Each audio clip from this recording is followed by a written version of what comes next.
Good morning, everyone, and welcome to today's presentation. I'm Hardika Rohira, and I am excited to share with you our topic, ethical sourcing across different digital and print resources. This is part of our course on academic writing, and I want to acknowledge my mentors, Dr. Neelu Verma and Dr. Priya Pillai, for their guidance. Today, we will explore how to properly cite and reference sources ethically, whether they're digital or print. We'll look at best practices for maintaining integrity in our academic work. So, let's get started and delve into this important subject together.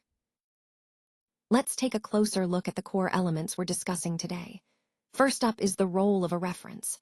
Think of a reference as a kind of map. It provides the physical location of a source, so if someone wants to find the original material, they know exactly where to look. You'll find a comprehensive list of these references at the end of your document, complete with full bibliographic details. This helps ensure transparency and credibility in your work. Now, moving on to the role of a citation. Citations act like pointers within your writing. They guide your reader seamlessly to the source right where you've used the information. You'll typically see short, in-text markers, like parentheses or superscripts, placed immediately after quotes, data, or paraphrased sections. This way, your reader can easily see where your information is coming from without interrupting the flow. Together, references and citations work hand in hand. References give the full details at the end, while citations point directly to the source as you write. This combination is fundamental for maintaining academic integrity and clarity in your work, and it aligns perfectly with the overall theme of responsible research and writing. Let's take a closer look at the slide titled, The Address and the Map. Think of a citation as the address of a source, a way to tell your reader exactly where your information is coming from. The reference, on the other hand, is like the map that guides them directly to that source.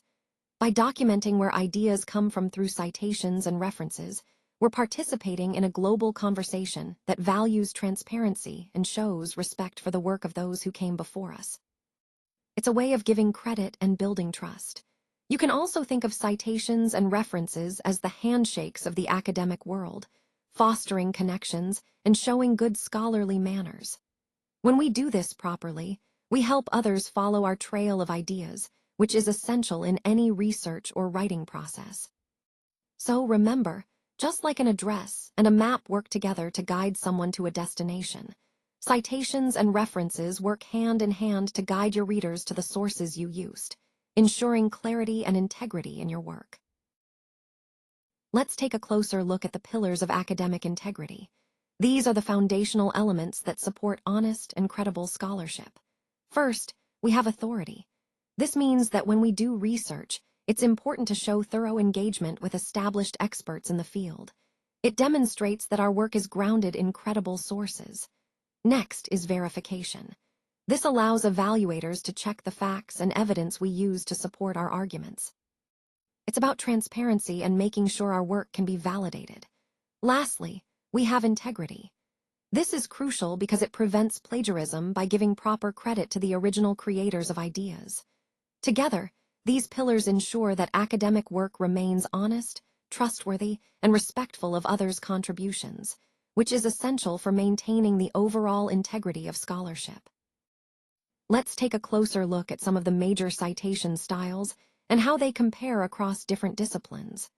On this slide, you'll see a table that summarizes key differences. Starting with APA, which is commonly used in fields like education, psychology, and sciences. The in-text citation format here typically includes the author's name and the publication year, like this. Author, year. When you list your references at the end, you'll title that section, References. Moving to MLA, which is favored in humanities, literature, and arts. The in-text citations usually include the author's name and the page number, for example, author page number. The full list of sources is called Works Cited. Next is Chicago style, often used in history, business, and fine arts. It offers two systems. One uses superscript numbers in the text that correspond to footnotes, and the other uses author date citations like author year. The bibliography or reference list is called bibliography. Lastly, Vancouver is primarily used in medicine and clinical sciences. It employs numbered references, where each source is assigned a number in brackets, like 1, in the order they appear. The list at the end is called references. Understanding these differences helps ensure your citations are appropriate for your discipline and that your work aligns with disciplinary standards. It's a key part of maintaining credibility and academic integrity throughout your writing. When it comes to citing digital and print media, mastering the art of properly referencing your resources is crucial. It not only gives credit to the original authors, but also strengthens your credibility. On this slide, we're focusing on the key points you need to remember to do this effectively. First, always identify the source clearly, whether it's a website, an article, or a book. Make sure to include the necessary details like author, title, publication date, and where you accessed it. For digital media, pay attention to URLs and access dates, since online content can change. For print media, ensure your citations match the required style, like APA or MLA. Remember, consistency is key. Using the same citation style throughout your work helps maintain professionalism. Connecting these points to our overall theme, mastering resource citation ensures your work is reliable and ethically sound, which is essential in building trust with your audience. So, in summary, understanding how to cite properly across different media types is a fundamental skill that supports the integrity of your entire project. Now, let's take a look at how to properly cite books and ebooks in your references. When citing a traditional print book, you want to include the author's name, the year of publication, the title of the book, and the publisher. It's straightforward and provides all the necessary details for someone else to find the source. For ebooks, things are a little different. You still need the author, year, and title, but it's crucial to include the DOI or a direct URL at the end of the citation. This helps your readers locate the digital version easily, especially since online sources can change or move over time. Remember, including the DOI or URL is especially important for the ebook variation because it ensures your citation is complete and accessible.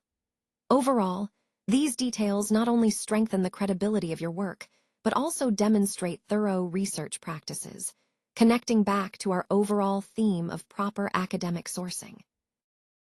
Now let's look at an example of how a video might be cited in our work. For instance, there's a video uploaded by user A on YouTube on October 15, 2023, titled Understanding Streaming Technology. When citing this, we include the author, which in this case is user A, the exact upload date, and the platform, YouTube. This helps ensure our sources are transparent and easy for others to find. In terms of capturing visual content, videos and streaming are key components of digital media that have transformed how we consume information. They allow real-time engagement and richer storytelling, making content more dynamic and accessible. It's important to highlight that the key points involve the quality of the stream, the platform's role in distribution, and the importance of proper attribution. Connecting this to our overall theme, understanding these elements helps us appreciate the power of multimedia in communication and information sharing today. Let's talk about citing audio and podcasts today. When referencing a podcast episode, it's important to include the host's name, the year it was released, the title of the episode, and the episode number if available. For example, you'd say, host HH year, title of episode, number # audio podcast episode. Then add the publisher and the URL where you accessed it. A key rule here is to include the episode number and the production company whenever possible. This helps others locate the exact content you're referencing. Also, when citing audio resources like podcasts or music, prioritize mentioning the host or the artist because they are the creators and give the content its authenticity. Focusing on the creator, whether it's the host or the artist, really emphasizes who made the content and adds credibility to your work. Connecting this to our overall theme, properly citing audio resources ensures we're respecting intellectual property and providing clear pathways for others to find and verify the sources we use. When it comes to websites and dynamic articles, it's important to remember that corporate authors are perfectly valid sources for official reports. If you can't find a publication date, just use ND, which stands for no date. This helps keep your citations accurate and transparent. Always double-check that the URL you're including is active and directly links to the content you're referencing. This ensures your sources are reliable and accessible. When citing a web page, the standard format is organization name, followed by the year, month, and day in parentheses, then the title of the page, the site name, and finally the URL. If no specific author is listed, say, an article from a company's website, you should use the organization itself as the author. Remember, websites are dynamic by nature, meaning their content can change over time. If the material you're citing is likely to be updated or altered, it's a good practice to include the date you access the page.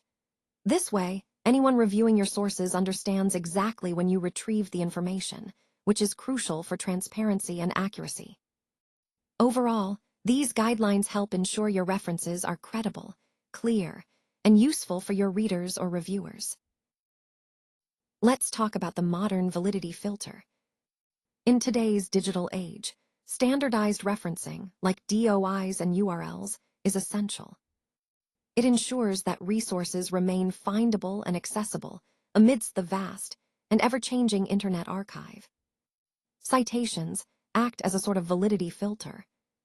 By requiring a credible source, the academic community helps ensure that ideas are grounded in proven data rather than just personal opinions. This is especially important now, in the fake news era, where misinformation spreads rapidly.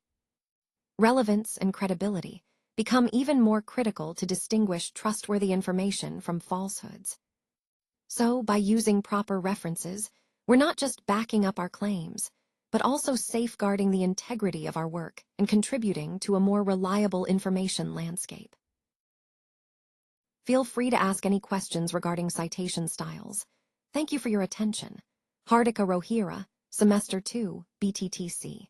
Citations are the signatures of an honest mind and the map to a shared truth.